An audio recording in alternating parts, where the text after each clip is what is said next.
জয় মা কামাখ্যা।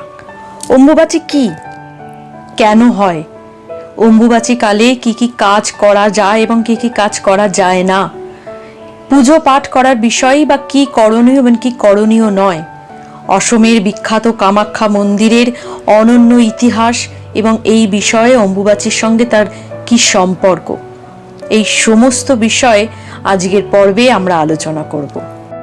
অসমের রাজধানী গুয়াহাটির পশ্চিমাংশে অবস্থিত নীলচর পাহাড়ে রয়েছে বিখ্যাত কামাখ্যা মন্দির। এটি হিন্দু তথা তান্ত্রিকদের কাছে অত্যন্ত পবিত্র তীর্থস্থল। এটি একটি প্রাচীন হিন্দু মন্দির। দেবী মহামায়া এই মন্দিরে দেবী কামাখ্যা রূপে বিরাজমান। কামাখ্যা তীর্থক্ষেত্র একটি শক্তিপীঠ ও তন্ত্র সাধনার ক্ষেত্র। এটি 51 শক্তিপীঠের অন্যতম। কথিত আছে এখানে দেবী সতীর দেহ